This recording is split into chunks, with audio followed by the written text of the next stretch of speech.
देखिए, ऐसा क्यों होता है कि चुनाव आते ही सबको अपना गोत्र याद आ जाता है। याद है ना, राहुल गांधी ने भी बताया था राजस्थान में चुनाव के समय, मेरा दत्तात्रेय गोत्र है, मैं कौल ब्राह्मण हूं, राहुल गांधी चुनावी हिंदू, जब बीजेपी ने आरोप उन पर लगाया था।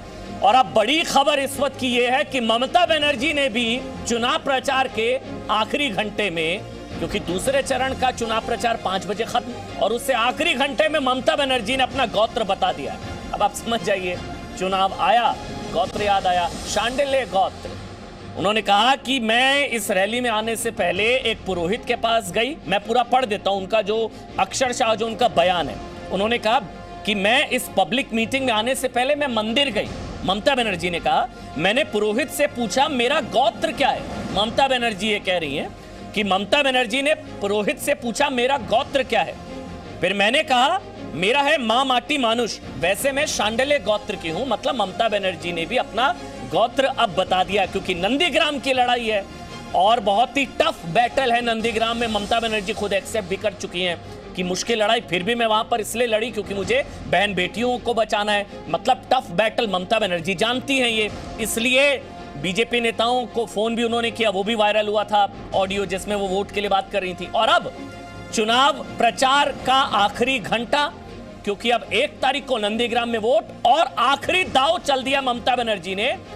ममता बनर्जी कह रही है कि मेरा गोत्र जो है वो शांडिल्य गोत्र है। मैंने पुरोहित से पूछा मेरा, अब सवाल यह कि उनको अपना गोत्र पंडित से पूछने की क्यों जरूरत आन पड़ी, चुनावी मंच से उनको अपना गोत्र क्यों बताना पड़ा, क्योंकि तुष्टीकरण के उन पर आरोप लग चुके हैं। लेकिन वहीं जब ये तस्वीरें हम आपको दिखा रहे हैं कि एक तरफ वो अपना गोत्र बताती हैं, वहीं श्री राम भक्तों को वो घटिया भी बताती हैं। वो स्टेटमेंट भी मैं आपको सुनाऊंगा। आज की बड़ी खबर ये देखिए, जब ममता बनर्जी अपने घर से निकली थी तो उनके आसपास ये कहा जा रहा है कि बीजेपी के कार्यकर्ताओं ने जय श्री राम के नारेबाजी वहां पर शुरू कर दी, और उसके बाद उन्होंने बयान भी दे दिया कि मेरे आसपास कुछ लोग आए, वो घटिया लोग। ये सुन लीजिए एक बार, आप सुन लीजिए, क्योंकि इसको इस जहन में रखकर सुनिएगा। उन्होंने कहा कि मेरा शांडिल्य गोत्र है, ममता बनर्जी का गोत्र शांडिल्य है। और अब सुनिए ये हुआ क्या था।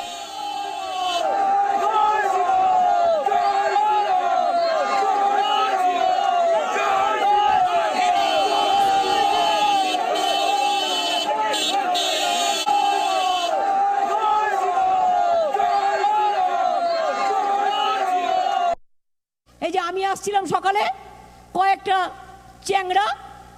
চ্যাংড়া স্লোগান দিচ্ছিল আমায় দেখে। আমি বললাম হরিদাস খায় না মাথায় দেয়, এদের দিকে তাকানোই খারাপ, তাকাতে নেই। এই যে আমি আসছিলাম সকালে, কয়েকটা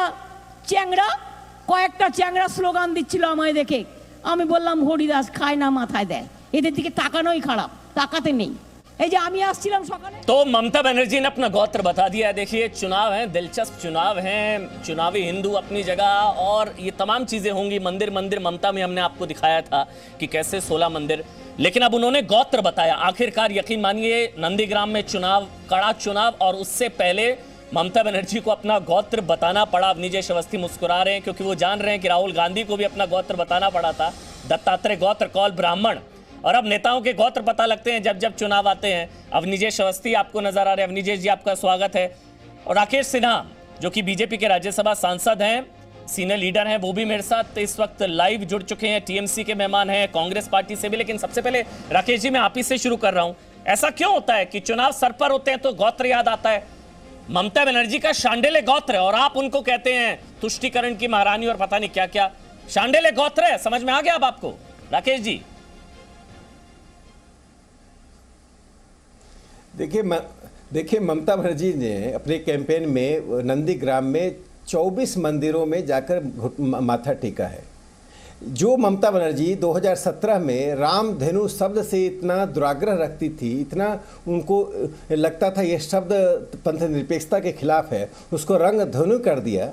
वह ममता बनर्जी आज नंदीग्राम में एक से एक मंदिरों में जा रही हैं और मंदिरों में जाप कर रही हैं, चंडी पाठ कर रही हैं। अब वो अपना गोत्र बना रही हैं।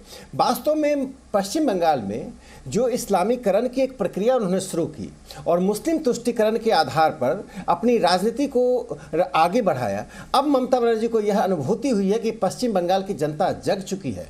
चूंकि यह सवाल हिंदू मुस्लिम का नहीं है, सवाल है पश्चिम बंगाल की पूरी अस्मिता को उन्होंने समाप्त करने की कोशिश की है। उसकी अस्मिता क्या है? वंदे मातरम देने वाले बंकिम चंद्र क्या थे?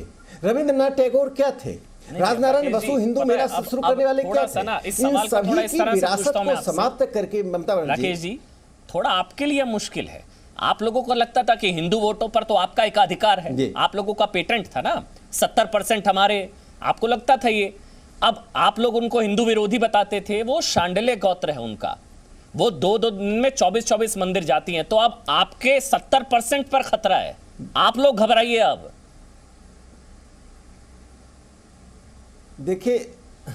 देखिए वास्तव में क्या है कि राहुल गांधी ने घबरा कर जनेऊ कोट के ऊपर जनेऊ पहन लिया था, जनेऊ दिखाना शुरू कर दिया। ममता बनर्जी घबरा कर अब सांडिल्य गोत्र बता रही हैं। 10 साल से तो वो अपने को हिंदू बताने से इनकार कर रही थी। देखिए दुविधा में दोनों गए, माया मिली न राम। वो इस दुविधा में वो हिंदू वोट तो खो ही रही हैं, मुस्लिम वोट भी नहीं मिलेगा। बस मुसलमानों का उन पर विश्वास था कि वो मुस्लिम राजनीति की सर्वे सर्वा नेता है।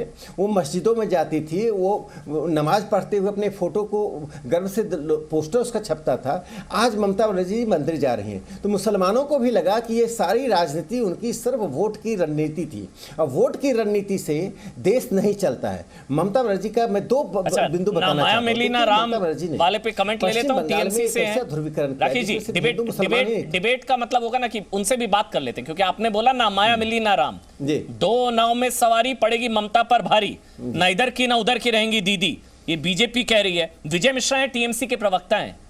विजय जी, ना माया मिली ना राम वाली स्थिति ना हो जाए, ना इधर के रहे ना उधर के रहे आप लोग। विजय मिश्रा, टीएमसी के स्पोक्स पर्सन। भाजपा के राकेश सिन्हा जी को पता नहीं है, चूंकि वो बंगाल से उनका ताल्लुकात नहीं है। बंगाल में ममता बनर्जी जो है सारे धर्मों को लेकर चलती हैं, और 2 तारीख को तो पता चलेगा ही। जो नंदीग्राम से जो भाजपा के उम्मीदवार हैं शुभेंदु अधिकारी जी, जो भाजपा में आकर के दाग से बेदाग हो गए, वॉशिंग मशीन में धुलाई हुई उनकी, और 2 तारीख को वहां से ममता बनर्जी जीतेंगी यह निश्चित है।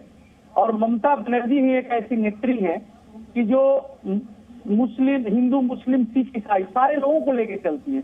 छठ पूजा में भी घाट पे जाती हैं, दुर्गा पूजा में दुर्गा पूजा के उद्घाटन में जाती हैं, और हर तरह के हर धर्म को लेकर के चलती हैं। और जी, एक सवाल पूछूं आपसे, धर्म से, अगर आपकी इजाजत हो। राजनीति को नहीं जोड़ना चाहिए।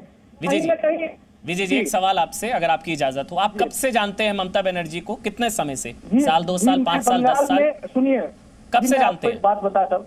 मैं बंगाल में ही, मैं 1990 में पहली बार मैं राजनीति में मैं जनप्रतिनिधि बना। कब से जानते हैं? ममता बनर्जी के साथ कितने सालों से है? कितने सालों से हैं सर आप? ममता बनर्जी के साथ मैं 10 साल से ज्यादा सालों से। क्या आपको आज से पहले पता था उनका गोत्र? जी पता था। शांडिल्य गोत्र आपको पता था? जी पता था, पता। अच्छा, तो आज से पहले चुनावी मंच से क्यों नहीं उन्होंने कहा, या क्यों ये उनको चुनावी मंच से अपना गोत्र क्यों बताना पड़ा? ना, सबसे बड़ी बात है कि मैं कुछ दिन पहले उत्तर प्रदेश गया था। मैं यूपी से मेरा पूरा गहरा ताल्लुकात है, मैं यूपी बलिया का रहने वाला हूँ। और जो है मेरी एक वहाँ के भूतपूर्व मंत्री से बात हो रही थी, वो बता रहे थे कि बंगाल का ऐसा माहौल है, ऐसा परिवेश है। बंगाल जो है इतना अच्छा प्रदेश है, फिर भी बाहर के प्रदेशों में बंगाल को बदनाम किया जा रहा है। यहाँ दुर्गा पूजा करने नहीं दिया जाता है।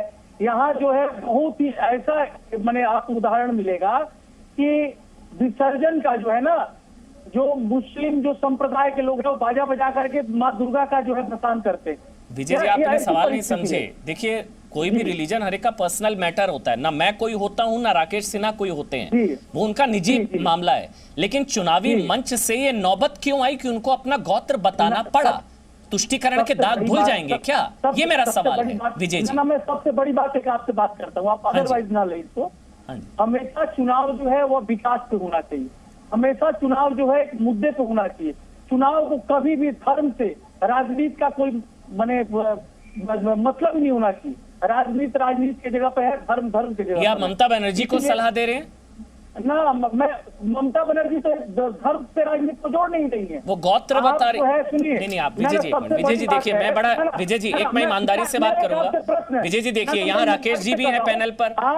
सुनिए ना, सुनिए विजय मिश्रा जी, मेरे साथ कांग्रेस पार्टी से शुद्धो बनर्जी भी हैं, मेरे साथ ओम प्रकाश सिंह बीजेपी के प्रवक्ता हैं, पश्चिम बंगाल बीजेपी के, अवनीजेश अवस्थी, राकेश सिन्हा।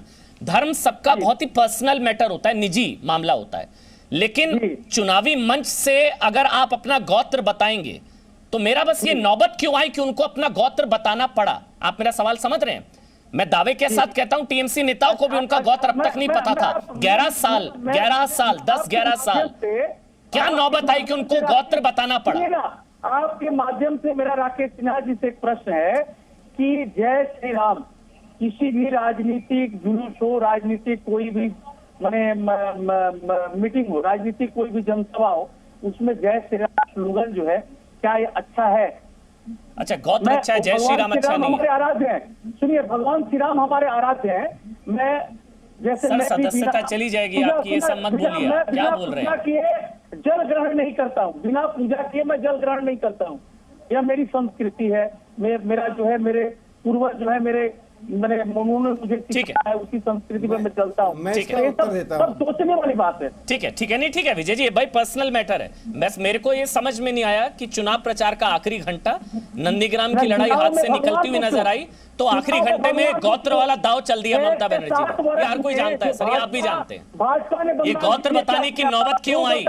हाथ से निकल रहा था नंदीग्राम। अब निजय श्रीवास्तव हैं, लेकिन हाथ खड़ा कर रहे हैं ओम प्रकाश सिंह, पश्चिम बंगाल बीजेपी के प्रवक्ता। धर्म से राजनीति का कोई मतलब ही नहीं होना चाहिए। धर्म से कोई मतलब नहीं होना चाहिए, ममता बनर्जी को आप सलाह दे रहे हैं। ओम प्रकाश सिंह, शांडल्य गोत्र है ममता बनर्जी का। आप लोग ऐसे हिंदू विरोधी कहते रहते हैं, ऐसे हिंदू विरोधी कहते रहते हैं। शांडल्य गोत्र है उनका।